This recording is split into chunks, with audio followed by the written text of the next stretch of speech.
Hi అండి. ఈరోజు మనం ఒక ఫ్లోరల్ డిజైన్ చూద్దాం మళ్ళీ. ఇది ఎలా ఎయ్యాలో చూపిస్తాను.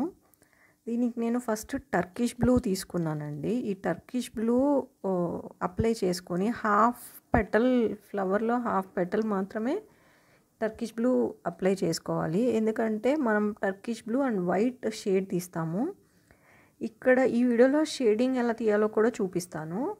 టర్కిష్ బ్లూ వేసేసుకున్న తర్వాత half of the flower, half of the petal, మిగతా హాఫ్ వైట్ వేసుకోవాలండి. వైట్ వేసుకున్న తర్వాత మనం మధ్యలో షేడ్ ఇవ్వాలి. అంటే ఈ టర్కిష్ బ్లూ వైట్ కలిసిన ఏరియాని నీట్గా బ్లెండ్ చేసుకోవాలి.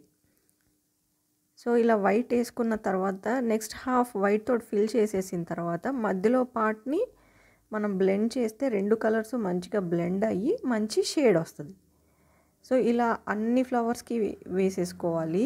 ఈ డిజైన్ని మనం బ్లౌజ్ బ్యాక్ సైడ్, టాప్స్కి, నెక్కి, ఇంకా శారీ బార్డర్స్, శారీ పళ్ళు, ఇలా ఎక్కడైనా సరే వేసుకోవచ్చండి. ఈ డిజైన్ చాలా బాగుంటుంది అండ్ సింపుల్గా అయిపోతుంది. ఇందులో పెద్ద ఎక్కువగా షేడ్ తీయడానికి కూడా ఏమీ లేదు. చాలా సింపుల్గా అయిపోతుందండి ఈ డిజైన్ అండ్ చూడ్డానికి కూడా చాలా బ్యూటిఫుల్గా ఉంటుంది.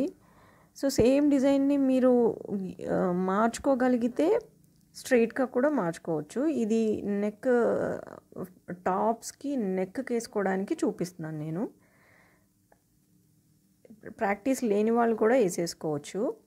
ఫ్లవర్ మధ్యలో నేను గోల్డెన్ ఎల్లో యూజ్ చేశానండి. ఇప్పుడు లీవ్స్కి కూడా సేమ్ టెక్నిక్ వాడాలండి. హాఫ్ ఆఫ్ ద లీఫ్ ఏమో లీఫ్ గ్రీన్ వాడుతున్నాను. సో నెక్స్ట్ హాఫ్ వచ్చేసేసి శాప్ గ్రీన్. శాప్ గ్రీన్ అనేది శాప్ గ్రీన్ కలర్ ఆల్మోస్ట్ అన్ని కలర్స్ ఫ్యాబ్రిక్కి మ్యాచ్ అవుతుందండి గ్రీన్కి. మెయిన్గా మనం శాప్ గ్రీన్ ఎక్కువ యూజ్ చేసుకోవచ్చు మనం గ్రీన్ కావాలంటే. ఏ బ్యాక్గ్రౌండ్ ఉన్న ఫ్యాబ్రిక్ అయినా సరే, ఏ కలర్ ఫ్యాబ్రిక్ మీద అయినా సరే శాప్ గ్రీన్ మంచిగా కనిపిస్తుంది. సో ఈ శాప్ గ్రీన్ వేసిన తర్వాత సేమ్ ఇందాక మనం ఫ్లవర్కి ఎలాగైతే షేడ్ బ్లెండ్ చేసుకొని షేడ్ ఇచ్చామో అలాగే ఈ టూ కలర్స్ని మధ్యలో బ్లెండ్ చేసేసుకోవాలండి నీట్గా. అప్పుడు షేడ్ వచ్చేస్తుంది. సో ఇలా ఫ్లవర్స్ షేడింగ్ అయిపోయిన తర్వాత మనం ఇందాక బ్లూ వేసుకున్నాం కదండి, ఫ్లవర్ పెటల్స్ వేసుకున్నాం కదా, ఆ పెటల్స్ కొంచెం డ్రై అయిపోతాయి.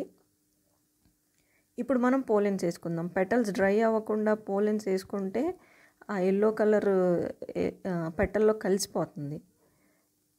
సో ఇలాగా పోలెన్స్ వేసుకొని పుప్పొడి అన్ని ఫ్లవర్స్కి, దీనికి మళ్ళీ పైన మనం ఒక రౌండ్ డాట్ పెట్టుకుంటే ఇంకా చూడడానికి చాలా బాగుంటుంది. ఈ పోలెన్స్ కూడా ఒక్కొక్కటి ఒక్కొక్క లెంగ్త్లో వేసుకోవాలండి. ఒకటి పొడుగ్గా, ఒకటి పొట్టిగా, అలాగా అన్నీ ఒకటే లెంగ్త్లో వేసుకోకూడదు, చూడ్డానికి బాగుండదు.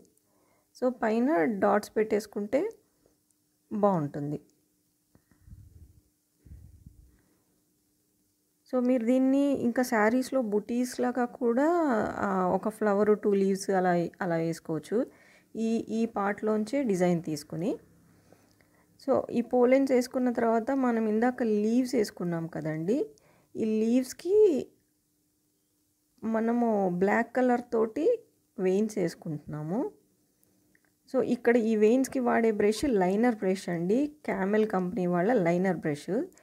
లీవ్స్కి వాడింది క్యామెల్ కంపెనీలే 2 నెంబర్ బ్రష్, రౌండ్ బ్రష్.